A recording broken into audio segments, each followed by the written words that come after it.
Om Jnanatimanasya Sanansanashnakam Saksvanvetam Yena Tasmai Sigurave Namo Vishnapadaya Krishnapastaya Bhutale Shrimate Bhaktivedanta Swami Namini Namaste Saraswata Devi Gauravani Pachayini Nirvishesha Sunyavadi Paskachai Dasatane.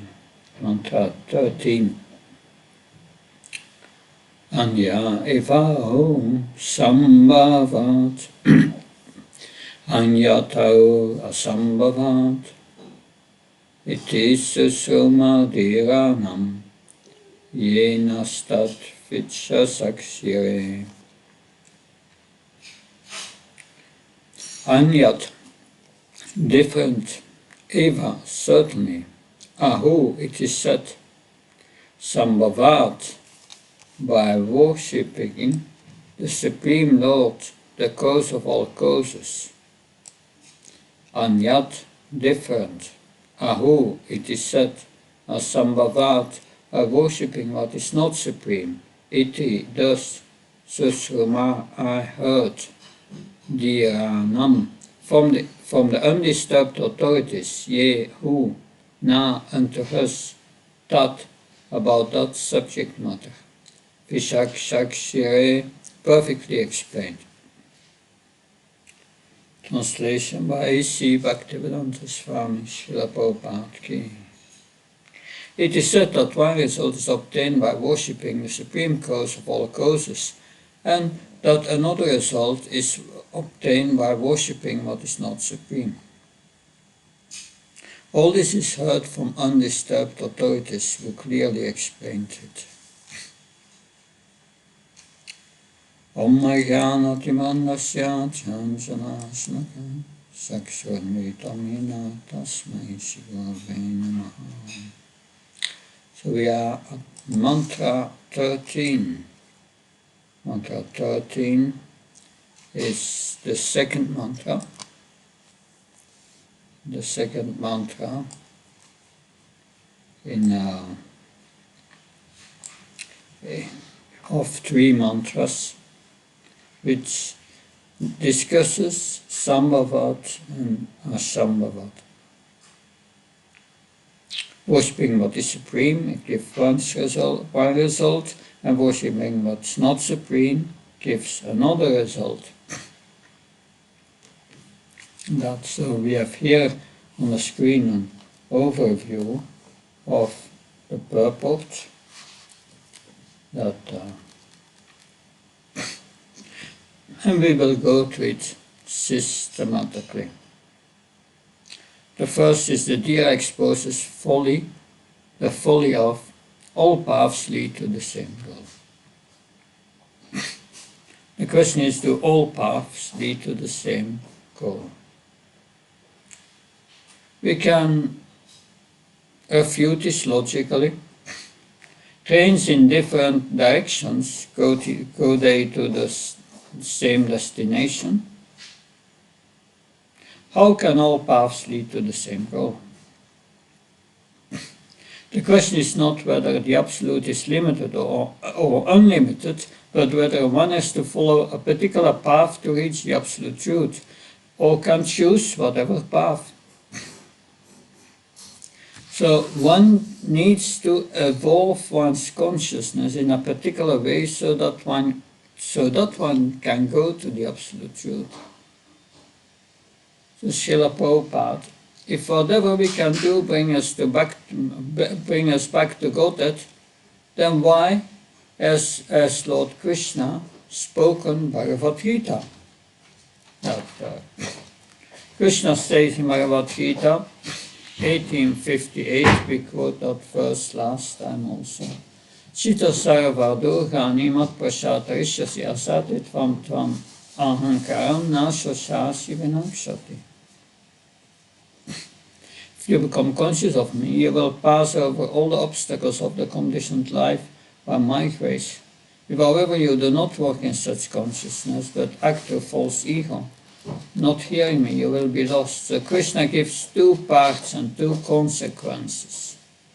So the absolute truth is perceived at the transcendental level of consciousness, otherwise transcendental reality will remain inaccessible. The reality is that different paths are bringing us to different levels of consciousness, and not all levels of consciousness can perceive the absolute truth. So Lord Krishna is a person, and we need to approach him as a person. So the absolute truth is unlimited, but still can be accessed by taking consciousness in a particular direction. We discussed. So here, the all paths lead to the same goal. We discussed this point. When we have here the scriptural refutation of that. So, in ISO Mantra 10 we discussed Vidya and Avidya, different results by cultivating knowledge about the Supreme and knowledge which is not about the Supreme. In Bhagavad Gita 3:31-32, he tells us what happens if you have faith or no faith in Krishna. That we find at the end of the 4th chapter. It's not the 3rd chapter. That's an error. It's the 4th chapter, I think.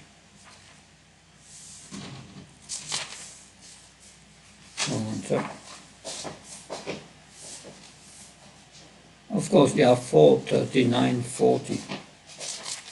4:39:40.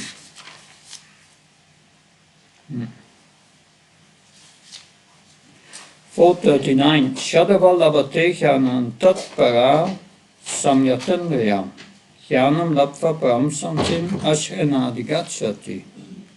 A faithful man who is dedicated to transcendental knowledge and who subdues his senses is eligible to achieve such knowledge, and having achieved it, he quickly attains the supreme peace. And in 40, that's a faithful man. 40 is the unfaithful man. But ignorance and faithless persons who doubt the revealed scriptures do not attain God consciousness, they fall down, for the doubting soul there is happiness neither in this world nor in the next. But also in the 3rd chapter, Krishna uses that same, when you do this, then that. 3:31. To persons who execute their duties according to my injunctions and will follow this teaching faithfully, without envy become free from bondage of fruitive action. But those who out of envy disregard these teachings and do not follow them regularly are to be considered bereft of all knowledge, befooled and ruined in their endeavors for perfection. You do different things, you get different results, different paths. Also, Krishna continues with that in the 16th chapter of the Bhagavad Gita. 16,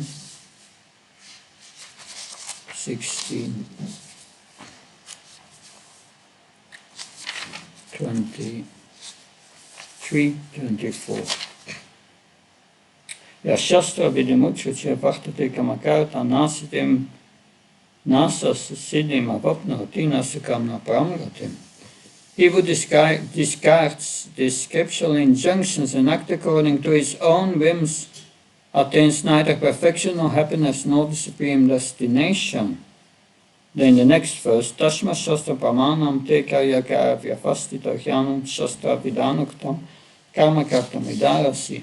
One should therefore understand what is duty, what is not duty by the regulations of the scriptures.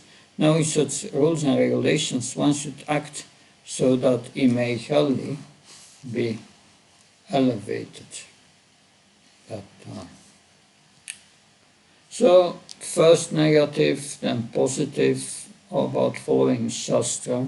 But Krishna says also in 9.25, Yanti devavata devam pitrim yanti pitivata bhutani yanta bhuteyai yanti machachito pimam.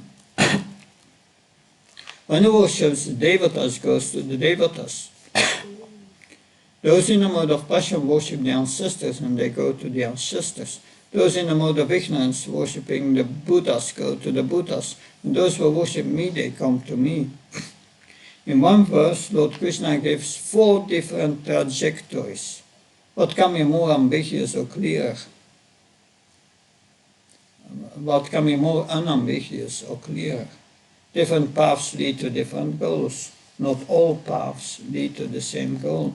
So the cause of this idea that all paths lead to the same goal is the desire to water down the complexity of truth.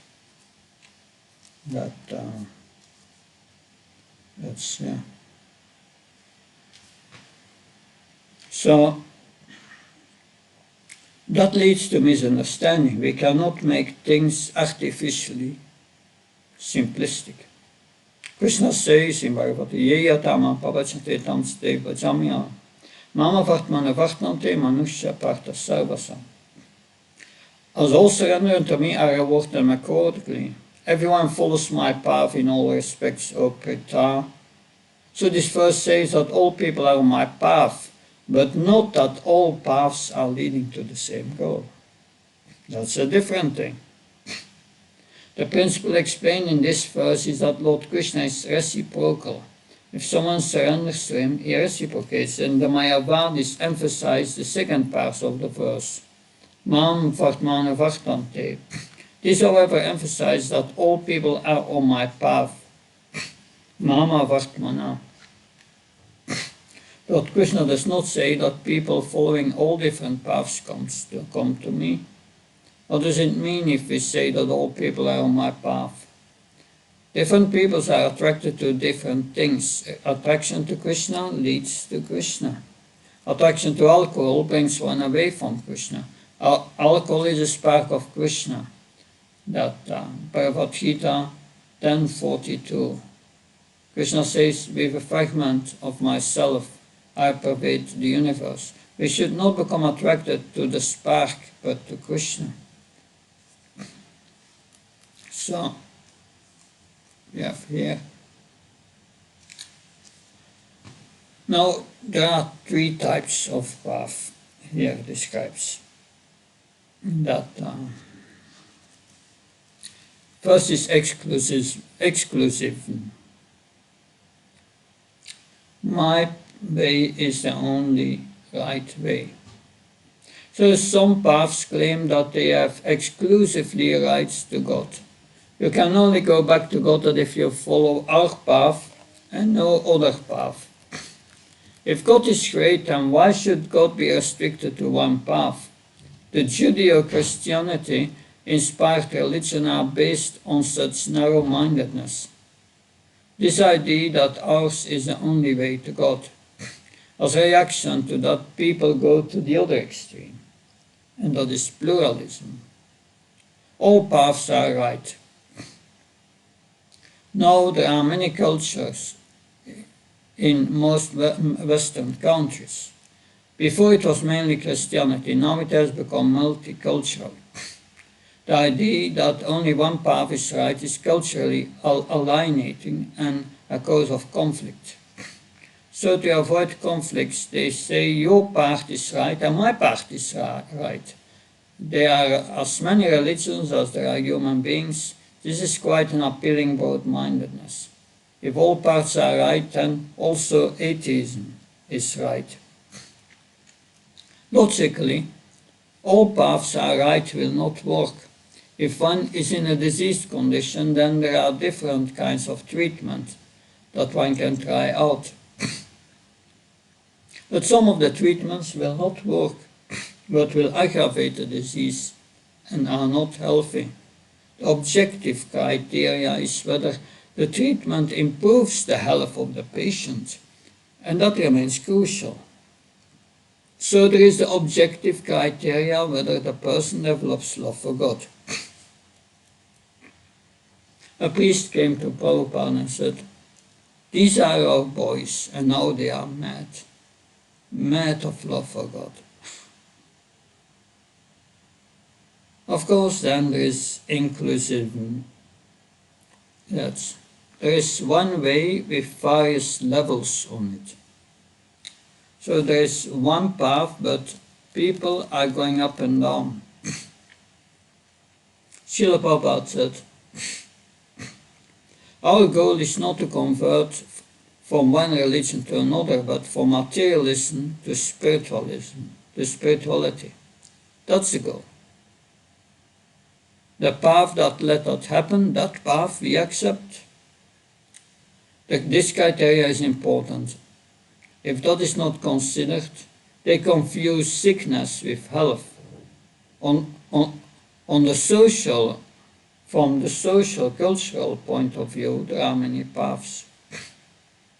But that is not based on scripture, because there are objective criteria for improving health.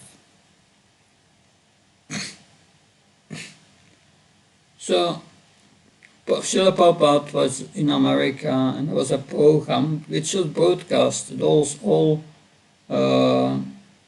over America, and there was a confrontation between Srila Prabhupada and a Christian priest. When the interviewer asked the priest that here is Swami Prabhupada, and his holy book is Bhagavad Gita, will he go back to God? The priest remained silent. Then the interviewer asked Srila Prabhupada, he follows the Bible. If he follows that Bible, will he go back to God? And Prabhupada said, yes, if they develop love for God, they will go back to God. Then the priest said, the path back to God is very narrow. One must follow the Bible to go back to God. And then the interviewer, so according to you, he will not go back to God. And the priest said, no, those who follow the Bible will go back to God.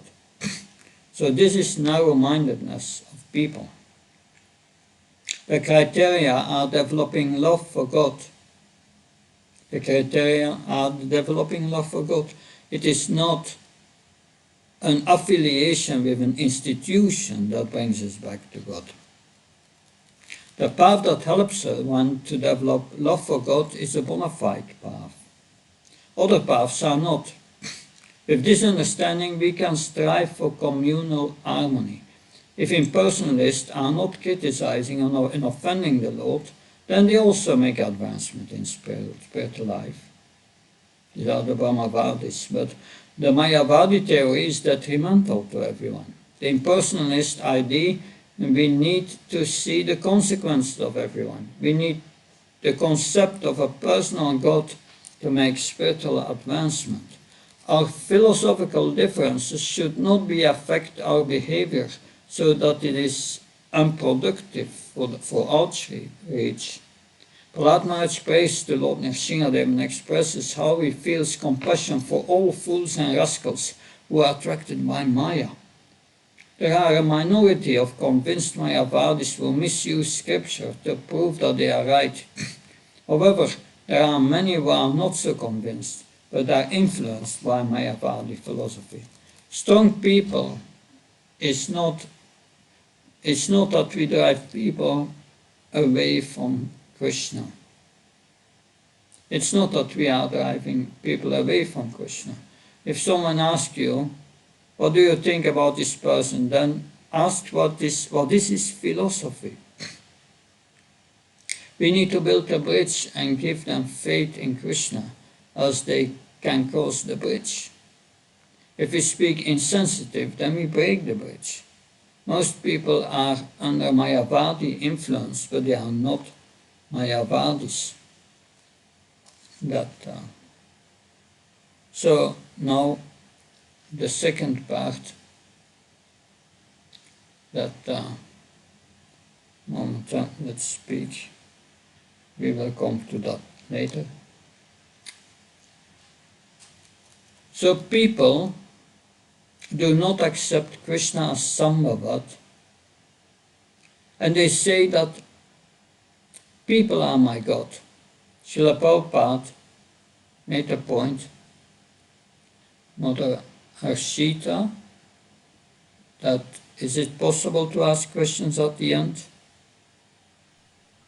Because I said in the beginning we have to do 2 mantras today, otherwise we cannot finish on Friday. Yes, Maharaj, sure. Because I'm happy to answer your question, but let me first make the presentation to save your questions. At the end we will have time for questions. Thank you. So, people do not accept Krishna as Sambhavat, and they say people are my God. Srila Prabhupada said that we cannot make people into God. God and people. God is God and people are not God. So we will explore this, we will explore the idea that service to people is service to God. We will be looking at sociological perspective, philosophical perspective, and practical perspective. The perspectives are important for the way we present Krishna consciousness. So that we have here Manava Seva means service to human beings. Madhava Seva means service to God. Service to humanity is service to God. They argue. Why not use the money used for the temple to the poor people who are starving? Poor people should be fed. But is the cause of their starvation that we spend money for the temple? Beggars are starving everywhere. Why mostly manipulate people by contrasting the opulence in the temple with beggars outside the temple? Why not contrast starvation of the temple with thousands of dollars spent on cricket or movies and so many frivolous events? If all the money spent by the United States and the European Union on perfume is used for feeding people, then there will be no starvation. Why not contrast in that way? The contrast is very uncomfortable for us as it interferes with our sense gratification. So the contrast with the temple and poor people makes us feel superior to those in the temple. In addition, it exempts us from going to the temple for worship. So now, let the facts speak. If people come to the spiritual platform, then they would not identify so much with the body, and thus they would not spend so frivolously. That if God is in the heart of the people, He is also in the heart of the animals. Why slaughterhouses? If people would become God conscious, they would become vegetarian. The amount of land that is used for feeding one non-vegetarian people could be used to feed many vegetarian people. That's one amount of land used for feeding non-vegetarian people could be used to feed many vegetarian people. Many lands are cultivated to produce sugarcane and other ingredients for producing alcoholic drinks. Land that could be used to produce grains. If people all over the world would stop drinking alcohol, then so much land could be used for producing grains and other vegetarian food. So, yes. So let the facts speak. The ideal culture is worshipping God and also take care of God's children. That can happen only if one becomes less selfish. So nearly 1/4 of our people, 1.3 billion, majority of humanity lives on less than $1 per day, while the world's 358 billionaires have assets exceeding the combined annual income of countries with 45% of the world's people. That's okay. What is the problem? The problem is greed. That much of the world's best land is being misused for the production of cash expert crops. A study of famines in Africa showed that on every occasion the affected nation had within its own boundaries the food resources to feed its starving citizens, but relief was intentionally withheld due to economic or political motives. Why are we discussing this in Sri Upanishad? This mantra says that if we worship God, a certain result will come, and if we worship something else than God, another result come. A substitute for worshipping God is worshipping people. The problems are caused by mismanagement due to lack of God consciousness. So the cause of starvation is greed. That when people become godless, they concomitantly become materialistic and greedy, and so exploit nature and their fellow humans for their selfish enjoyment. So we may feed a few hungry people, but till we remove the greed from wealthy people's hearts, hunger will torment millions. How can greed be removed? So when people are offered spiritual education and experiences, they understand that real happiness is loving God, not in accumulating things. They give up greed. So we are helping the people of the world through the practice of God consciousness. So we have here a secret. Transforming the heart of one greedy, wealthy person is more effective to tackle starvations than merely feeding a few hundred people.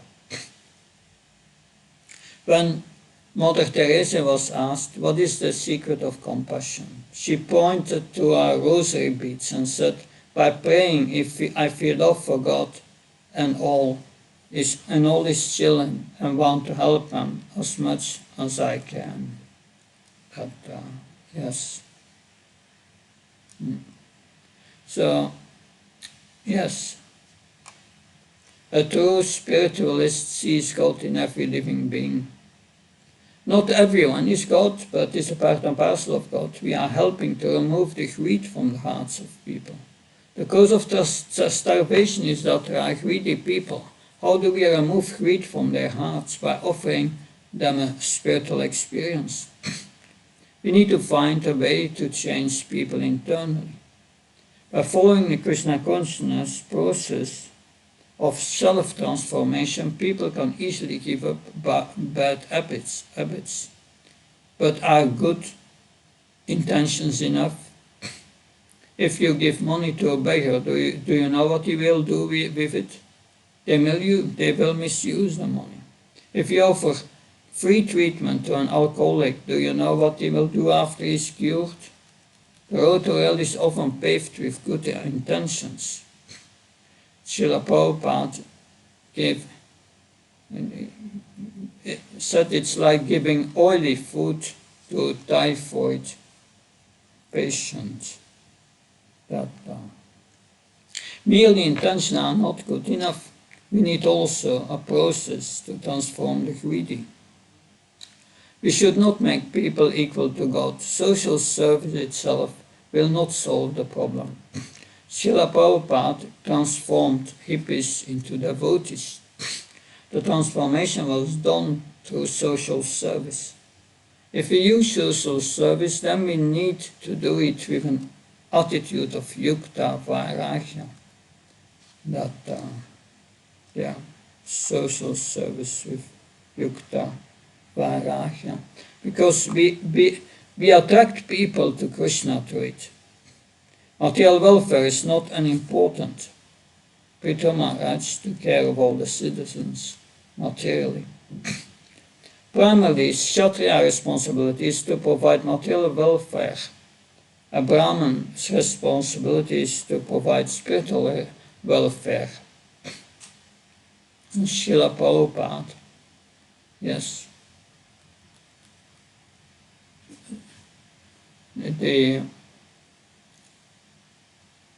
He wanted a full Varnashram.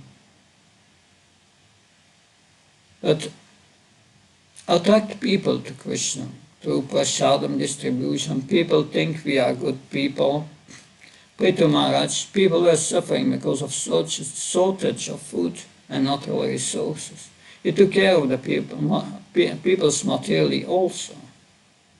Social welfare, social, cultural, political arrangement for taking care of the needs of the people. So spiritual welfare is offering spiritual education. In America, Srila Prabhupada wanted to create Brahmins and a Brahminical society, but along with the Brahminical society he wanted Varnashram. There are only a few institutions who offer spiritual welfare. So we should not become insensitive to the people in the name of being spiritual. Bhaktisiddhanta Saraswati to disciples outside the Sakshi Gopal temple.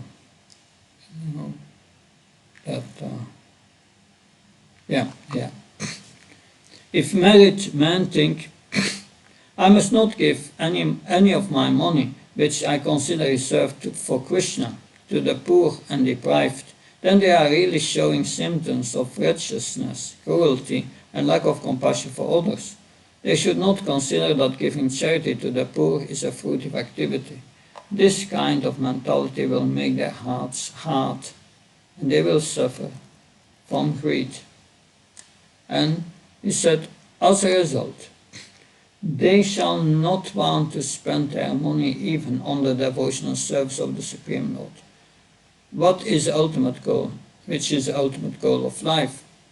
This will invite offenses in service to save us from this kind of deceit and sinful concept. Sri Gaura Sundar used to give money and other things to poor people during his pastimes as a married man.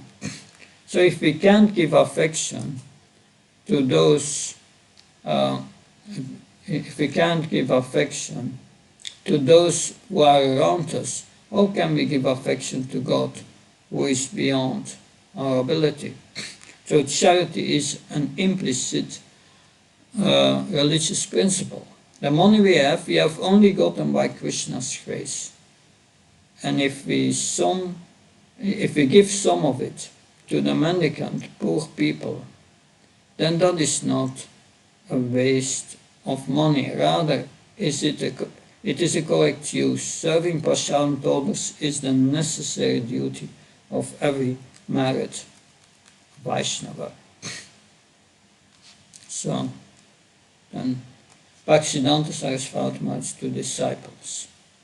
Even if these people have become poor by their karma, so even so they are still a part of the Lord's family. Therefore it is definitely the solemn duty of every honest married man to help them. Reproduction of a conversation with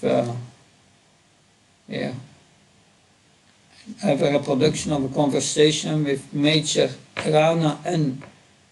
Bahadur at Armadale, Darjeeling on June 14, 1935. That is what the whole conversation we showed before for Bhaktivedanta Saraswati Maharaj. So a devotee's heart should be soft. A devotee should feel for others' suffering. When others feel pain, then she or he feels also pain. A hard-hearted person cannot feel for others. Krishna feels sorry for his children who are suffering, and we should feel like Krishna. We want to remove the deepest level of material suffering by purifying their heart. If our heart is purified, then we become more concerned with the suffering of others by giving them Krishna. So conclusion, don't exalt, don't denigrate, but utilize in Krishna consciousness. Don't exalt means don't think that social service is the best thing in life. Don't denigrate. Don't just see it all suffering to be mundane. They suffer because of their karma. The devotee is not primarily concerned with karma, but is concerned with Krishna. From the material perspective, people are concerned with only material welfare. Those in goodness want to help others. Goodness is higher than passion. Pure goodness or transcendental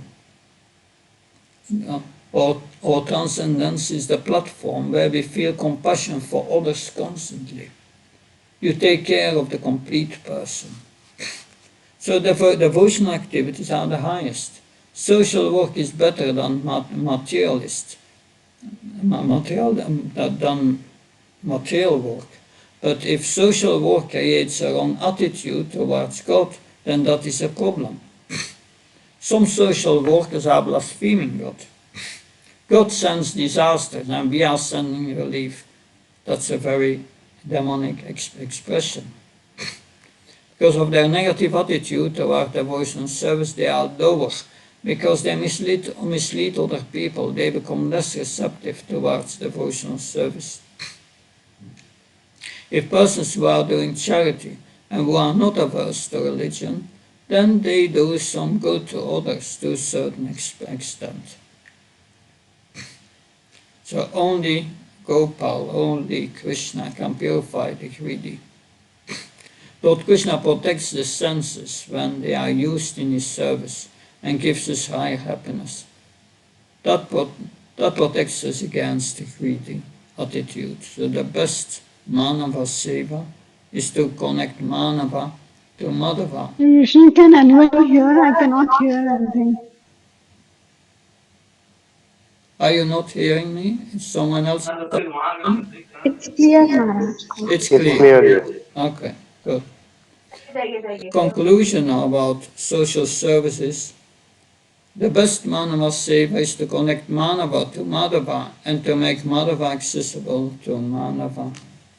So the best service is to God is to connect man to God. Organize outreach programs and bring people to the temple. Big temples make people accessible to Krishna. We need to present Krishna consciousness in a way that attracts them. Srila Prabhupada gave a press conference in a first-class hotel.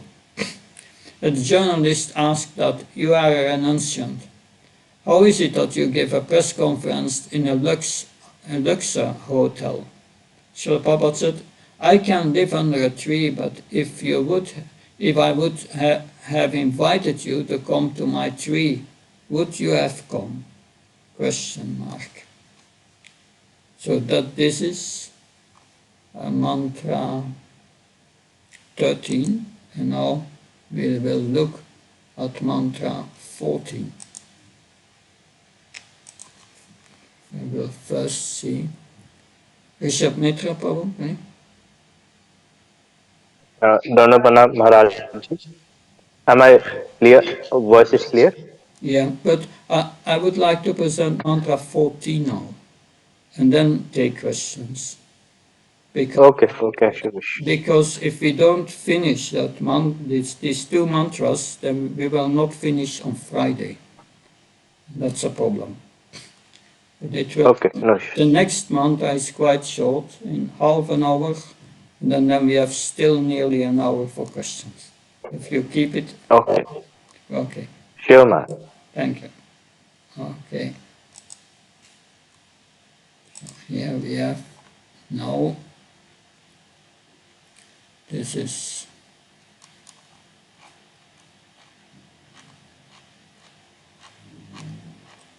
go to the next mantra 14. Sambhutim sa vinasham cha yastat vedo vayam saha vinashena mrityum tritva sambhutyam ritamasnute. Sambhutim, the eternal personality of God, the transcendental name, form, pastimes, quality, and paraphernalia, the variegatedness of his abode, etc., and Vinasham, the temporary material manifestation of demigods, men, animals, etc., with their false names, fame, etc. Cha also, Yaha, one who, Tat, that, Veda, knows, Ubayam, both, Saha, along with Vinashena, with everything liable to be vanquished, Mrityum, death, Tritva, surpassing, Sambhutya, in the eternal kingdom of God, Amritam, deathlessness, Asnati, enjoys.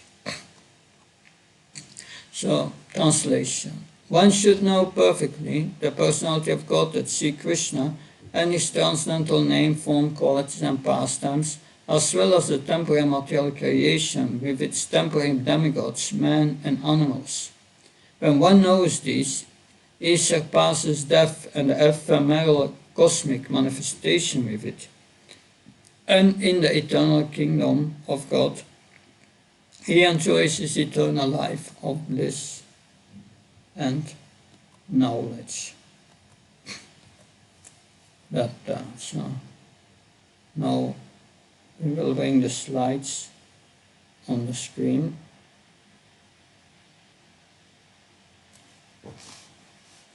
Just a moment.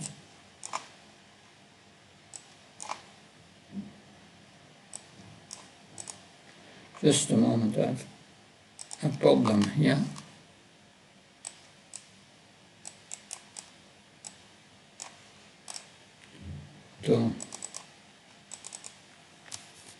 I want to stop this.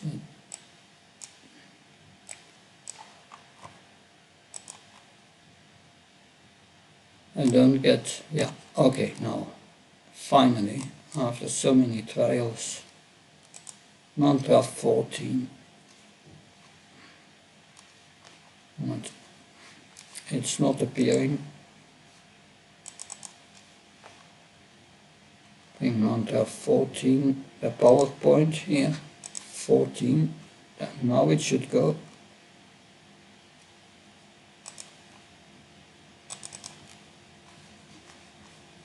Share. Here it is.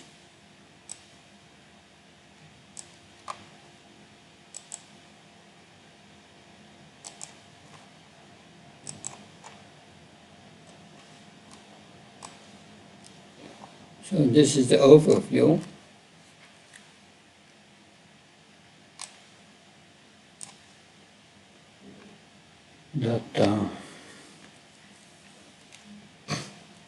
So this mantra teaches how we can balance Sambhuti and Asambhuti.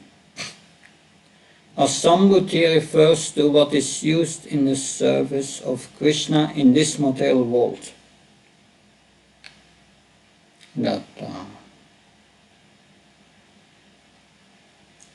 So Asambhuti, we see in the verse Sambhutim samvinasham cha yastat vedavayam saha vinashena mrityum tritva sambhutyam ritam asnute. So here the word asambhuti is replaced by vinasham. So one should know perfectly the personality of God as Sri Krishna and his transcendental name, form, qualities, as well as the temporary material creation with its temporary demigods, men and animals.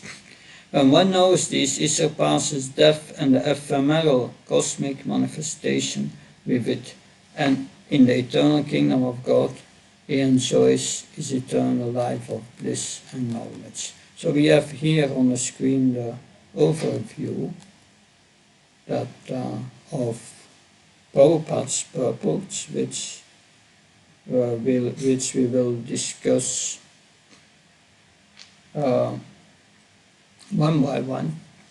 The first is Vinashena. Nothing can make this world deathless. This world is temporary, and science cannot change the nature of this world. Is there a realm beyond this? Yes, the Vedas give us information about a deathless realm, as well as the worlds of death. In Bhagavad Gita 8:14, it is said, Dukhalayam asasvardam. Dukhalayam asasvardam. Then one must give up one's misconceptions. One must give up misconceptions to attain immortality. Attaining immortality means attaining Krishna. So the concept of time. Krishna says in 11:32 of Bhagavad Gita, time I am the destroyer of the world. So in the world there are 6 laws of transformation: birth, growth, maintenance, reproduction, deterioration, and death. Even the non-living. There is creation, deterioration, and destruction. So everything in this material world becomes transformed through these 6 things. Of course, we have the Jewish Christian modern science time model. They have a linear approach. There is a start and an end.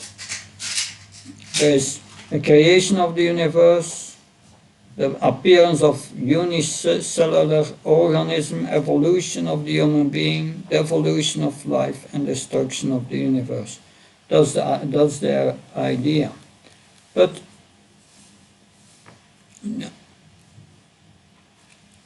this is speculation. How and when it happened. So this is a linear process on this, speculation on this as a linear process. Before, we believed that the sun moved around the earth. Then Copernicus came up with his telescope and gives evidence that the earth moves around the sun. So religion and science have been in the West in conflict for 400 years. Both ideas are linear. Everything moves to the appearance of Jesus, and then everything moves toward returning to the Messiah. Even in Europe, the model was cyclic. The morning, afternoon, night, seasons, the linear view of time was a Christian idea, and the science adopted it, replacing God and Jesus by nature. It is a self-serving model of evolution. It's a model where we post ourselves on the top. The current state of humanity is not at the top, but at the bottom. But the Vedic model is different. The Vedic model is cyclic. There's creation, maintenance, annihilation, creation, maintenance, annihilation. So there is a way out of the cycle. After morning there is going to be night and darkness. So this model does not make room for human progress. But the Vedic model gives way to progress, but that is not material progress, but spiritual progress. The progress is getting out of the wheel of influence of time. That the cow does not have a conception of progress. We have more in developed intelligence, and we want to improve our situation.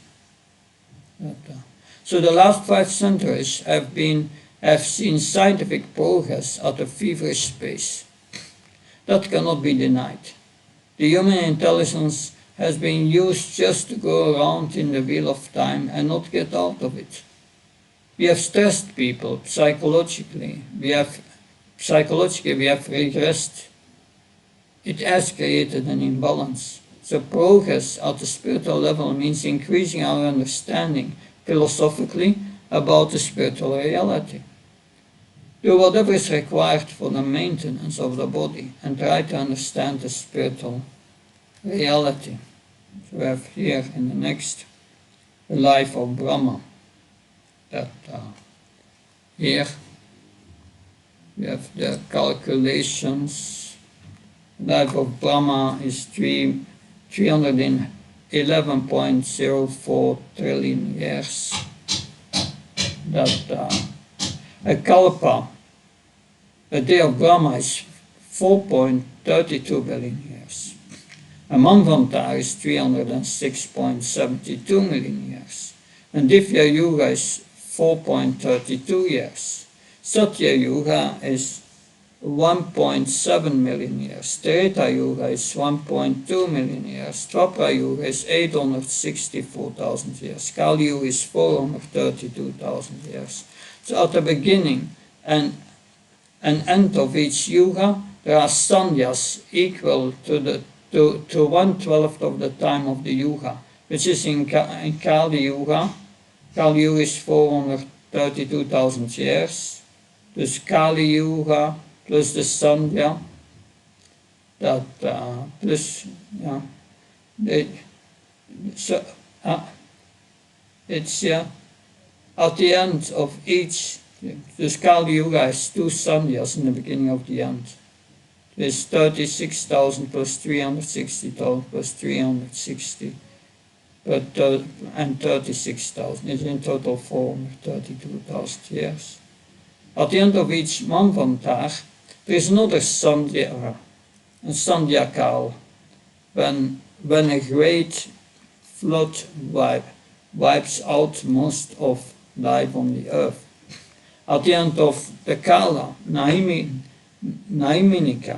all life on earth is destroyed, but the planets continue to exist. The souls of individuals also continue to exist, to be reincarnated in the next daytime of Brahma. At the end of Brahma, of the life of Brahma, there is a Mahapralaya. The entire universe and all its heavens and hells are destroyed. So we have here these calculations of Brahma's day, that if you are interested in this calculation, for Brahma 1 hour is 360 million human years. 1 second is 100,000 human years for Brahma. 1 year is 360 days and 360 nights. 360 multiplied by 2 multiplied by 4.32 million human years is 3.11 billion human years. One life is 100 of Brahma's years, 311 trillion years. So how tiny our life is compared with that of Brahma. Then we can look at the age of the earth. Yeah, so this is for Brahma. Age of the earth. Interesting calculation. Age of the earth. So time elapsed since Brahma's day started. The whole calculation is there if you are interested. So in 1 millisecond of Lord Brahma's life, our entire life is coming and going. Through the scriptures we can see how limited we are. It is seen from different perspectives. Yeah. The age of Brahma. So someone asked a question to Brahma. So a human being asked a question to Brahma. Oh Brahmaji, I heard that your 1 second is for us 100,000 years. And Brahma replied, yes, son. Then another question to Brahma. And I heard that $1 for you is $100,000. $1 for you is for us $100,000. Brahma said, exactly. Then the man asked to Brahma, can you give me $1, please? And Brahma replied, wait a second, my child. This is a joke. It was like Roma Harsha Rishi. Yeah, so that's a joke. That, we come to that. Roma Harsha Rishi, he had the benediction of Brahma that if one of his hairs will fall, it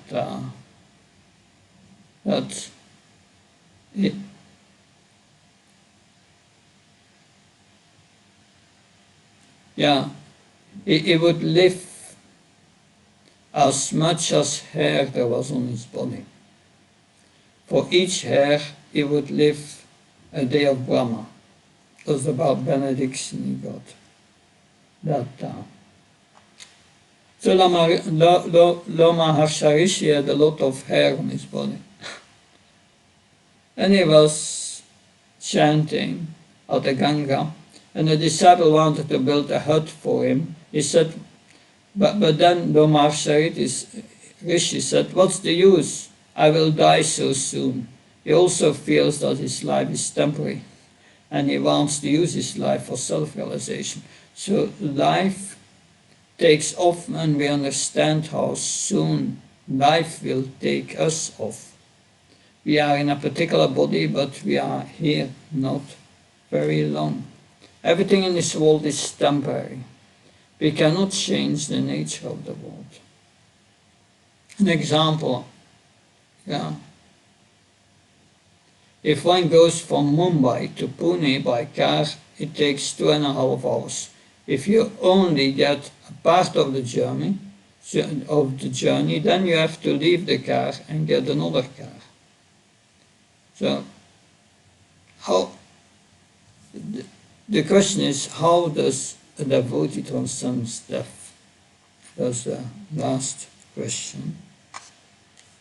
We will discuss the reaction of materialistic people and spiritual people. We have the cat who takes kitten in her mouth, and the cat takes also a rat in her mouth. But the kitten and the rat, they feel entirely different. So for a devotee, time reveals as Krishna. a devotee is able to return to Krishna through time. Utsaya nisaya daryat, with daryat, patience.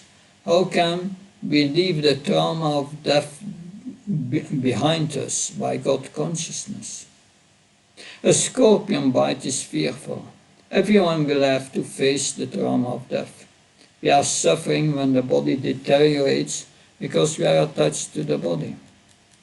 For the non-devotee, there is fear about the future because they do not know what will happen after death.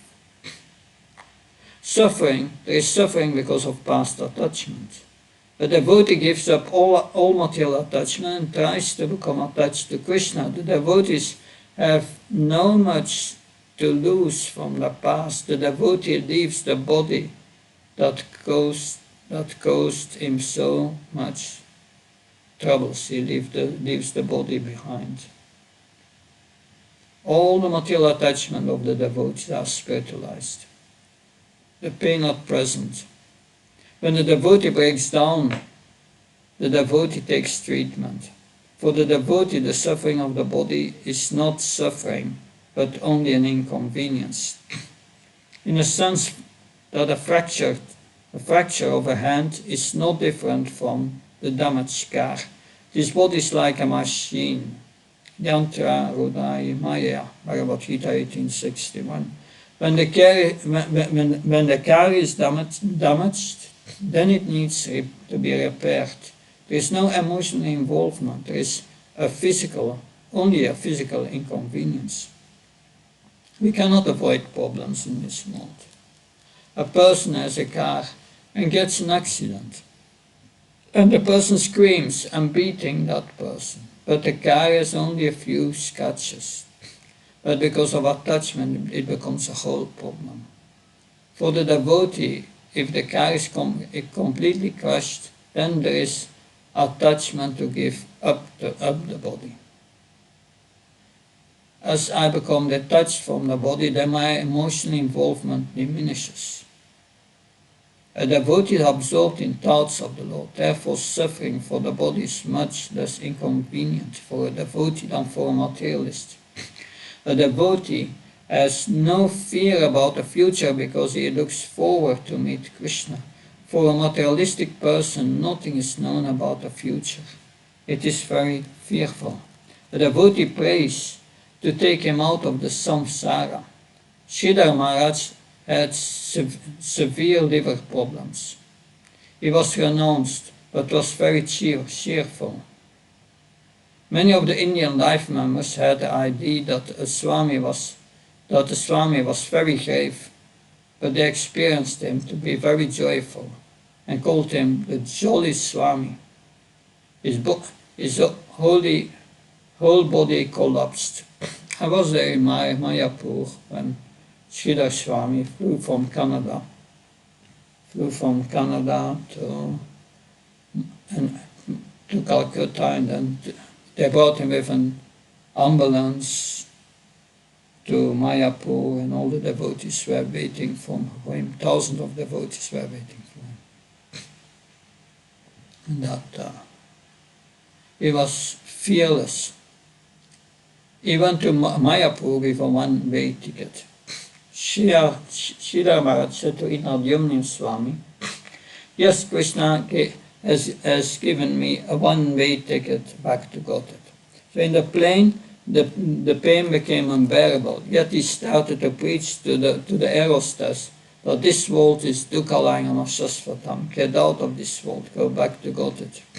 When I reached Calcutta, they arranged an ambulance for him with a stretcher in the back. So Sridhar Maharaj said that he felt so grateful for their association. He had very intimate exchanges with the devotees. Devotees were lining up everywhere. When he arrived in Mayapur, he gave darshan and they brought him to the room upstairs. So Sridhar Maharaj had three desires. I want to reach Mayapur Dham. I want to be there for the installation of the Panchatattva. I want to be there for Gaur Punim. by Lord Chaitanya, all three desires were fulfilled. He did not want to depart on Garpunim. He wanted not to take the attention away from Lord Chaitanya. Even the last moment he was selfless. So this is how a devotee transcends material nature. When Sridhar Maharaj was in Mayapur, he collapsed on a bed, and his belly was very swollen, because of the liver problem. And when he came back to consciousness, the doctor was with his stethoscope on his belly, which was swollen. And Sridhar Maharaj opened his eyes and said, and asked, "Is it a boy or a girl?" And everyone started to laugh. So that means he was not in distress, the inconvenience, but not in distress. So how their path is not so important, it's what their consciousness is. All of them can attain the same destination if we practice Krishna consciousness to our lives. Many devotees at the end of their lives left in remembering Krishna. The scriptures are a living reality for them.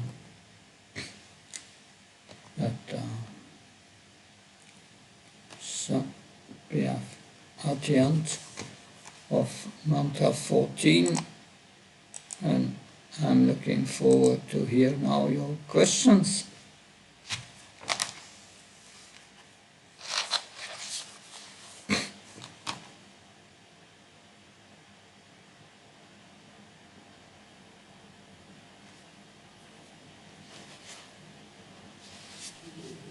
Hare Krishna Maharaj. Please Hare accept my Krishna. humble obeisances. Accept my humble obeisances. Thank you for the class. Thank you for the class, Maharaj. Maharaj, a line that you mentioned from Bhagavad Gita shloka, that all follow my path, but not all paths lead to the same goal. So can you please explain that? First, how is everyone following Krishna's path? And second, if everyone is following Krishna's path, so it should lead to, how does it not lead to Krishna? Please, can you elaborate on that? Well, you have heard. Did you study in the Bhakti Shastra already the Bhagavad Gita? Yes, Maharaj, we did, but I don't remember Okay. this verse. What was the explanation? So, What is the goal of the Jnanis? to merge. To merge Brahman. Yes. And the goal of the bona fide yogis is? Of who? Of the bona fide yogi. Paramatma realization. Paramatma, right? And the goal of the devotees? Supreme Bhagwan. So, Supreme Personality of Godhead. So does the Jnanis mostly, they realize Brahman. They have a different goal. And the yogis have a different goal. The Karmakandis have the goal to go to heaven. That's a different goal. But they are still all on Krishna's paths, because they are partial realizations from Krishna. So the idea is that the Jnani who realizes Brahman has taken the first step. He goes for liberation from material suffering. But he does not know, he realizes that I'm Brahman, but he does not know what is that Brahman. Mostly, when they come to the point of realizing that they are not a body but Brahman, they want to experience it. And they go from Jnana Yoga to Astanga Yoga. And they practice yoga to experience the blissfulness of the soul. But then they come to Paramatma realization. The yogi realizes Paramatma realization, but he remains in this world. He does not get out. It can temporarily go to Brahman, but it's boring there after so many years of no activity. So they come back, it's temporary. But if these yogis then understand that Paramatma is an expansion of Krishna, then they become devotees. And that's what Krishna says in Bhagavad Gita. Bhavanam jnanamante jnanamam mam pravachante vasyev sarvasarvamiti samatma sudurlabha. Such a jnani, after many, many births, he understands Krishna is the source of everything. And I'm a parcel of Krishna. And then they become devotees. So they are all partial realizations from Brahman, Paramatma, but the full realization is Bhagavan. And there are paths coming to that. Why are these paths there?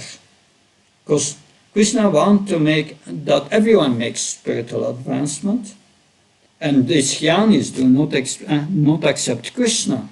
So what to do? They think it's Brahman that the goal. So that is, and at the end of the Gita, Krishna says, give up all these lower paths.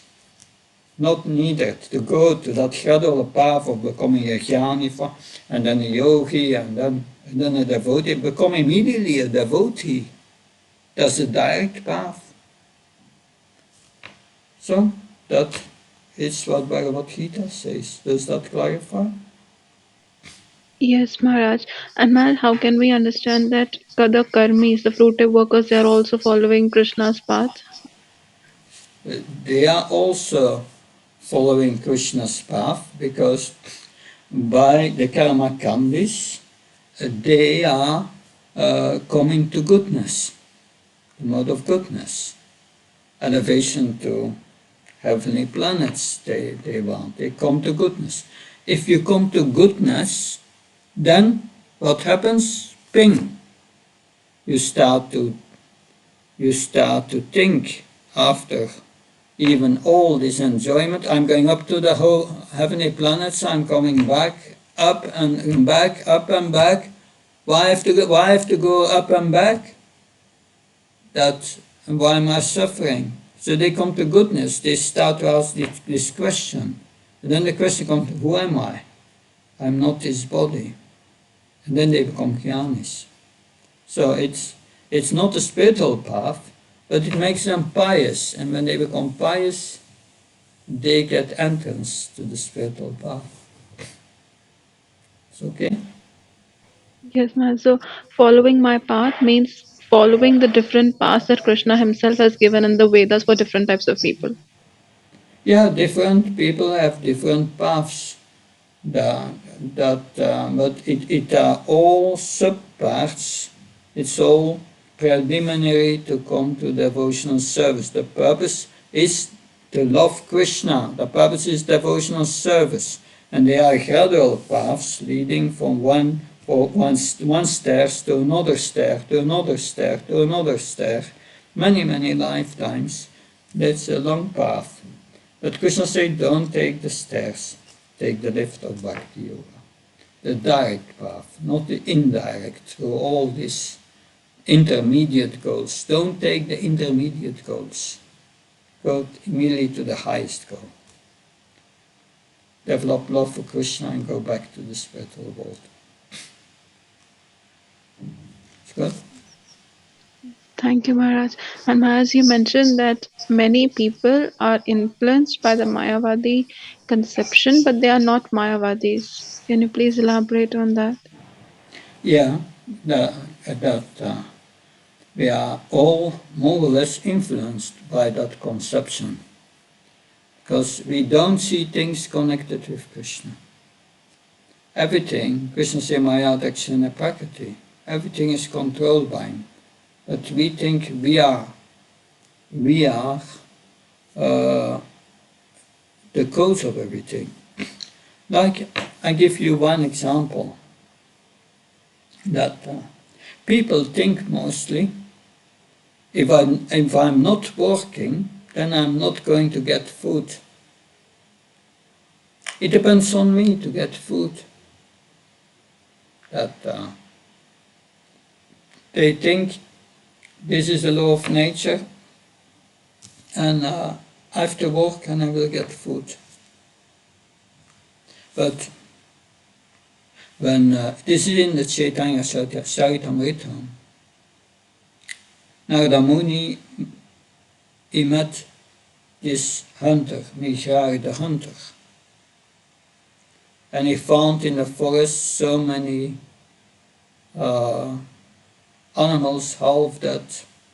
And then he came to the hunter and he said, are you doing that? Killing these animals, making them half dead? And he said, yes, I've learned it from the tradition, from my father, like that. And I enjoy that when they are suffering, sparkling. And Narada Muni said, can you do me a favor? And the hunter said, yes, do you want some deer skin or something? And Narada Muni said, no.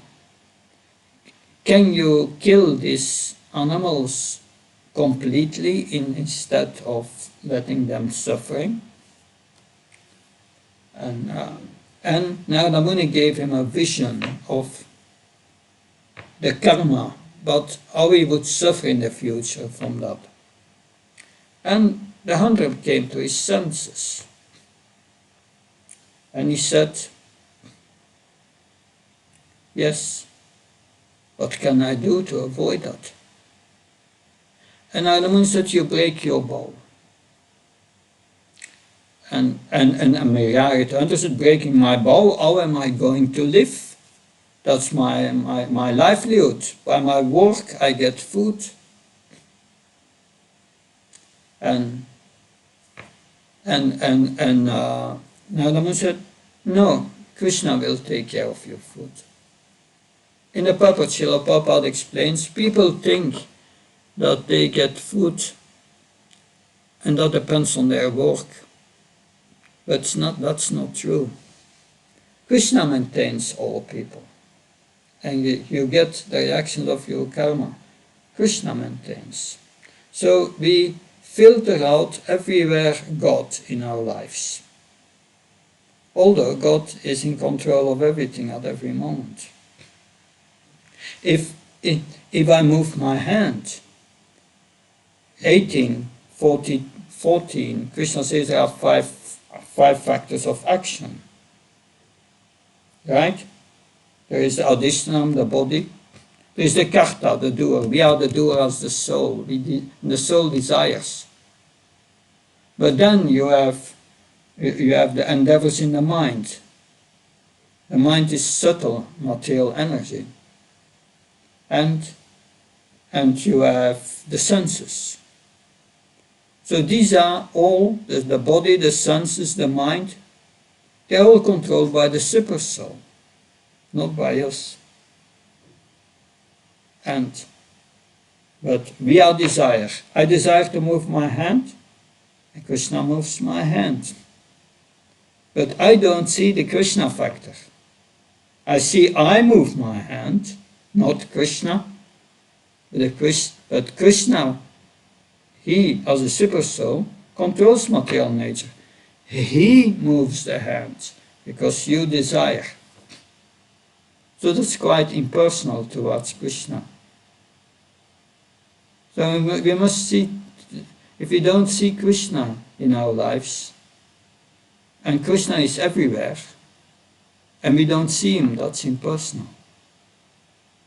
If we chant Hare Krishna and we don't think of Krishna but about something else, Krishna comes in the holy name. That's quite impersonal. So we have to overcome that. We become Krishna consciousness, then really personal dealings develop with Krishna and with the devotees. Does that help? Very much, Maharaj. Thank you so much. Thank you so much. And one more question I wanted to ask, that how to understand this, that Srila Bhaktisiddhanta Saraswati Thakur is saying that to help the poor, Grasta should help the poor. I once heard that we are not concerned with either pious activities or impious activities because both of them accumulate karma and then we have to come back to suffer or enjoy that karma. So, but this helping the poor, like if we are feeding prasadam, then it's okay. But other things like giving money, etc., they isn't are we not accumulating pious karma and we would have to come back? I don't understand why. Yeah. I don't understand this. Can you please? I give you an example from an older tradition, a Western tradition.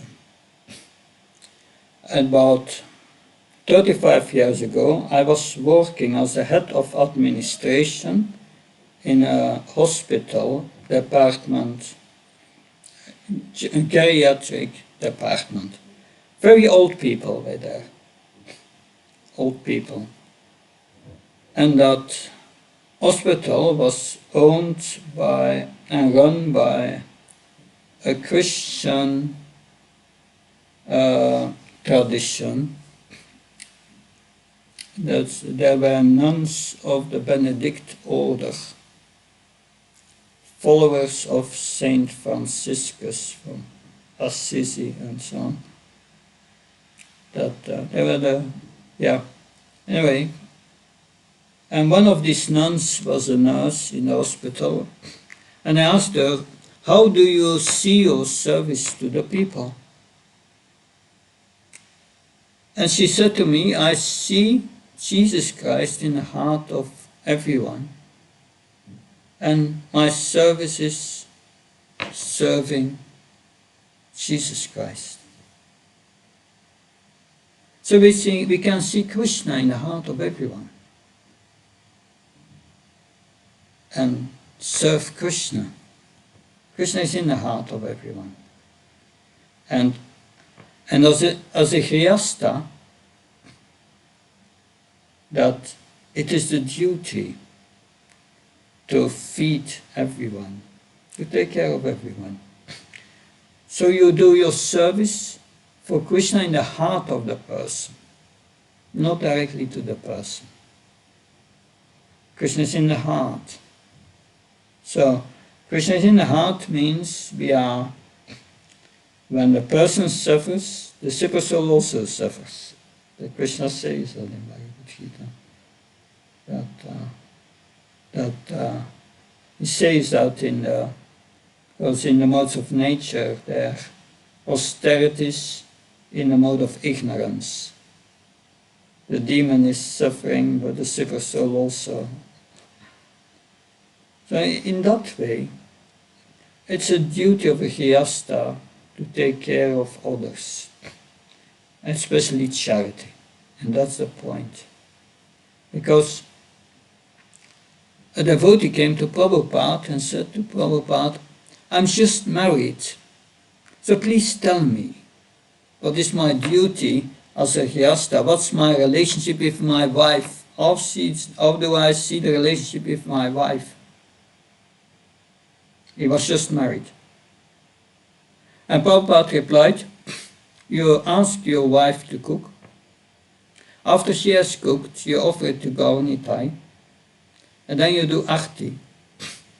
Then you go outside and you call out 3 times, 'Everyone who is hungry, please come.'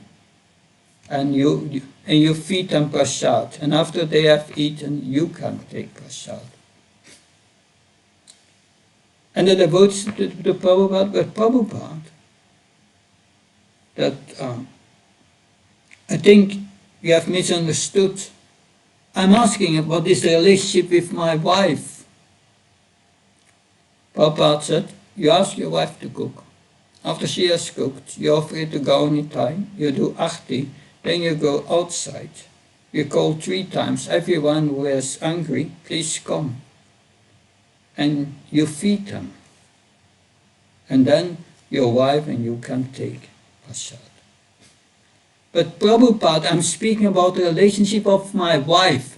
And Prabhupada repeated it the 3rd time. So that's the duty of a Grihastha. to give charity and take care of others.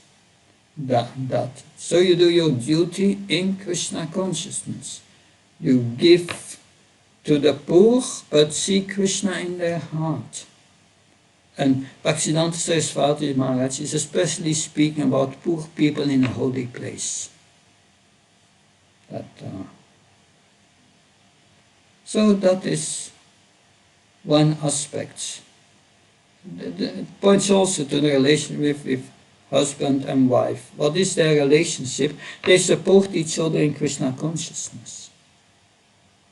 There are also lower relationships. You become friends, okay, and you do things together, and there is sexual craving maybe, but that should be minimized.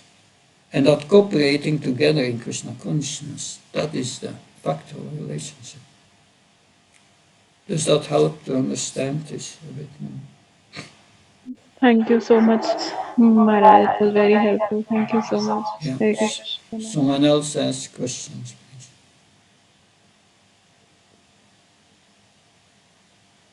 Anything? Good. If there are no questions, then we see each other tomorrow. Oh, Kanchanavani Gavangi, Hare Krishna, please.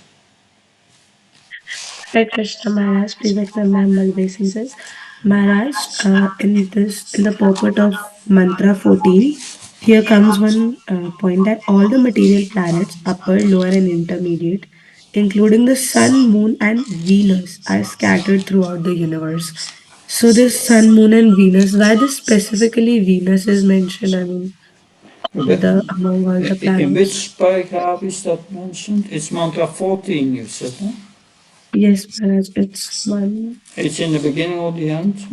Four, after fourth paragraph, fifth paragraph. After the fifth paragraph. Parastasmat tu bhavunyo. After this Yeah. words. Yes. Yeah. All the material planets, upper, lower, and intermediate, including the Sun, Moon, and Venus, are scattered throughout the universe. These planets exist only during the lifetime of Brahma. Some lower planets, however, are vanquished after the end of one day of Brahma and are again created during the next Brahma. Yeah, Sun, Moon, and Venus are also planets that it's just a few names. They include these. They are scattered all over the universe, all these planets. It's not that Venus is scattered all over the universe. No, it's one of these planets which is scattered all over the universe. Because in the beginning of creation, Brahma was sitting on the lotus flower, which came from Garbhodagasaya Vishnu. And then at a certain moment, Brahma created the planetary systems by then this lotus flower started to move and it was spread all over the universe, the petals of the lotus flower. And these are the planets. This is the Big Bang. And that is what is meant here. It was spread all over the universe. And that's, yeah. Mm-hmm. Are scattered throughout that's how they became scattered throughout the universe. Good. Rishabh Mitra, Prabhu, please. Pranam Maharaji. Hare Krishna. Hare Krishna. Maharaji, my question was on the previous mantra where that slide just showed that Bhakti Siddhanta Saraswati Thakur was asking or saying regarding giving money to poor and beggars. Yeah. Yeah. So Maharaji, generally I refrain from giving money to them because I've learned that if we give money and they misutilize it in doing some bad activity, we get karmic reactions of that. So we generally refrain from giving loose money, rather give them prasad. So how we understand this? Yeah, it's good to give them prasad, give them something. That that is the point here. Prasad is better than money for them. They cannot misuse it for certain. But we should not refrain giving charity. That's the point by Bhaktivedanta Saraswati Maharaj, especially in a holy place. Okay. Give charity. That of course there are special cases of abuse and so on that sometimes we cannot avoid, but Krishna will see um, your your intention to please him by giving charity. So the intention is to please Krishna. I am doing my duty for Krishna, connected with Krishna. That's more important. That I give you another example of that. Today there is ahimsa milk. We want to get milk from our own cows because the cows are not slaughtered, and that's considered better. And that's true. That's good that we organize that in our movement, is ahimsa milk. But when Prabhupada was there, he did not consider whether milk would come outside, from cows that would be slaughtered or not. He was just accepting because the milk would be offered to Krishna, and that would benefit the cow. So we try to benefit the people, and that was also a point of the presentation today. If we give charity, that it's good to give them also something spiritual. If we give prasad to them, tell them it's prasad. If you give charity, ask them to say Hare Krishna, and you give them charity, but connected with Krishna. That will help. But we should not refrain from giving charity out of fear that we will get karmic reactions. If we do it to please Krishna sincerely, there will be no reaction. Is that okay? Thank you, Maharaj. Good. So thank you very much. Looking forward to see you tomorrow to discuss the next two mantras. Hare Krishna, Jai Prabhupada, Hare Krishna Maharaj. Hare Baba.